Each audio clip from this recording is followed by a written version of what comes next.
Bro, I don't care if the music loud or not. Your daddy, bring your speakers down. Me inside a long run.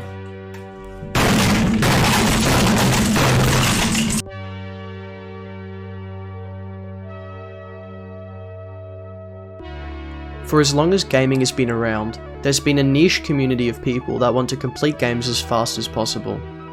A perfect example of a game that attracts this niche community is the 1998 3D platformer game Gex: Enter the Gecko.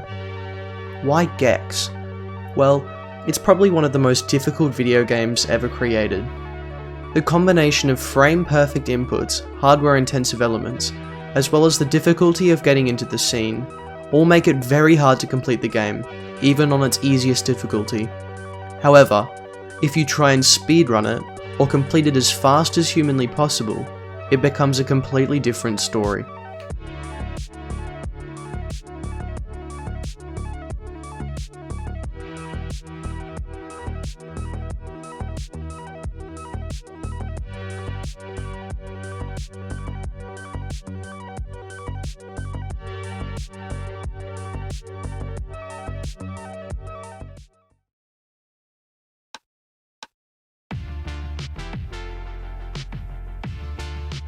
To beat the game, you had to defeat Rez.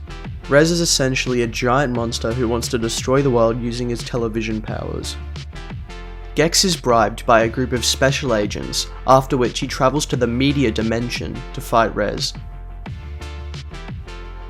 The same year that Gex was released, there were some other notable games, including Ocarina of Time, Banjo and Kazooie, StarCraft, Half-Life, Metal Gear Solid, Kept you waiting, huh? Crash Bandicoot, and Family Guy Online. However, these smaller titles have faded away with time and can't hold a candle to the magical experience that is Gex. The year is 1998. The first ever submitted run was a casual playthrough of the pre-release version of the game, completed by YouTube user Chad the Dad, with a time of 12 hours, 43 minutes and 56 seconds.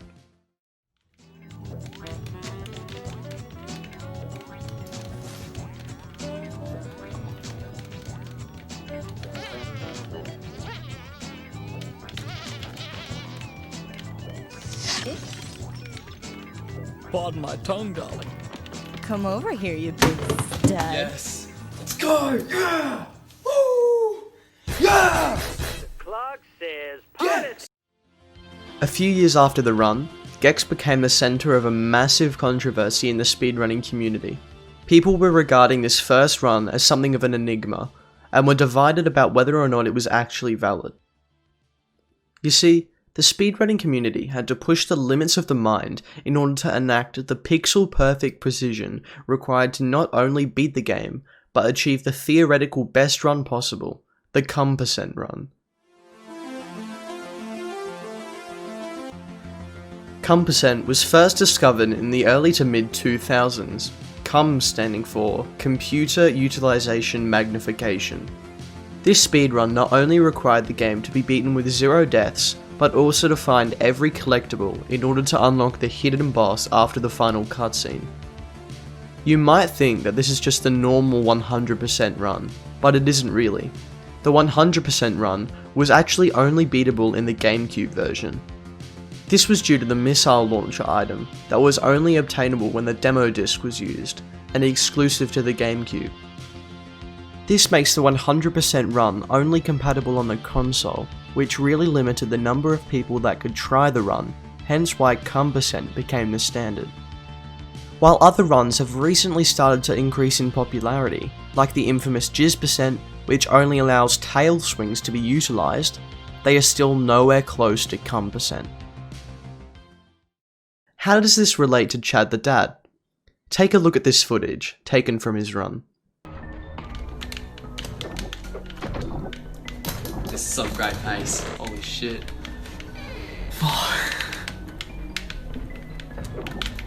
As you can see from this tail flick here, he was pressing both the left and the right buttons at the same time.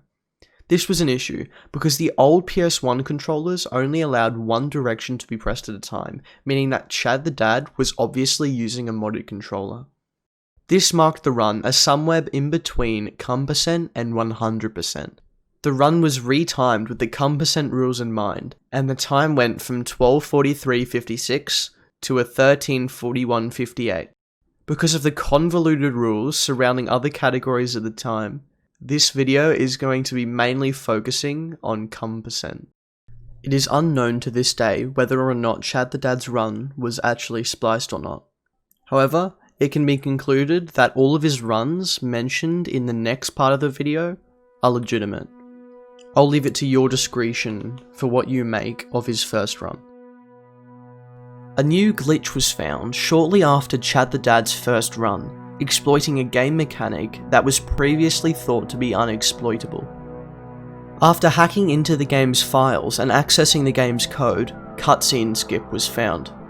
At the very start of the game, there's a cutscene and introduction sequence that takes up a lot of time, in which the government agents bribe Gex to fight Rez. It was found that if you didn't start your speedrun timer until after the cutscene was over, you saved a whopping 2 minutes of time on average.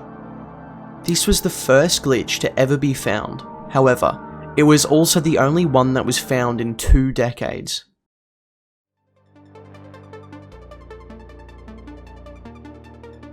This led to a pattern emerging over the years, in which small optimizations were used to bring the time down milliseconds at a time. Time was lowered only as a result of 3 top runners competing against each other: Mason Games, Oliver Bryant, and the previously mentioned Chad the Dad. Let's go! This is good. I'm back. He's back. Sub 10, baby. Let's go. Sub 10. Yeah! My family, they don't talk to me. They say, this game is stupid, you won't make a living off it. And I think I'm starting to believe them.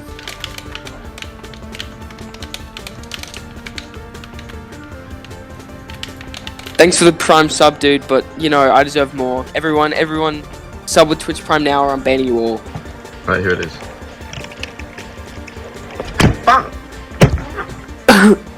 I think I'm gonna have to leave. Guys, stream's off. See ya. Sub with Twitch Prime. But then, on the 2nd of October 2020, everything changed. The game was shipped in 2 versions, PAL and NTSC. The NTSC version is shipped to America and Japan and runs on 60.4 FPS.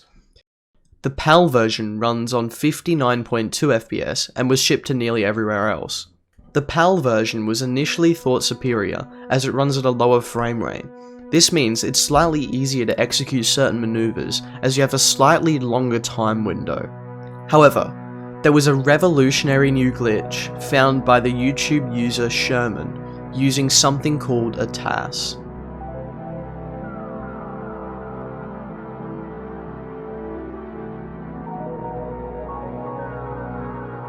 A TAS, or tool-assisted speedrun, is when someone manually goes through each frame of a game and tells a computer to make specific inputs at specific times. In the NTSC version, there was a hidden piece of code in which you can mash the start button and clip out of bounds of the game. This was Gex Skip. To be frank, this skip was game-changing.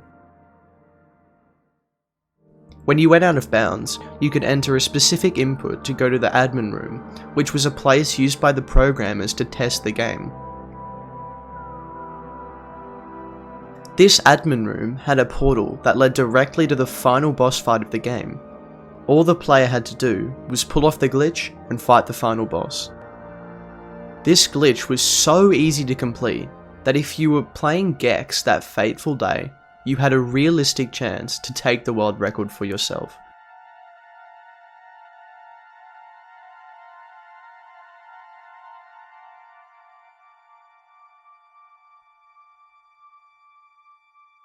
The potential to get the world record. It's close though. I don't know. You have to have a perfect ending.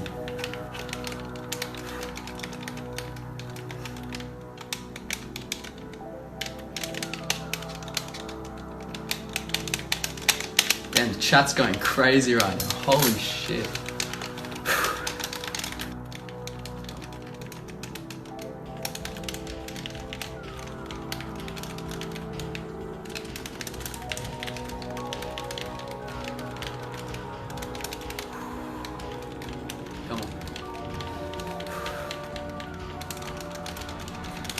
48, 48, 48, 40. He beat the game in 48 seconds. This outstanding time is where the record stands today. At least, for now. The speedrunners that made Gex the game it is today are still actively trying to beat the record. As well as this, a new generation of speedrunners are beginning to run the game. One of these new speedrunners could beat the record, a new glitch could be discovered, or anything else. Who knows what will happen next? Thanks for watching.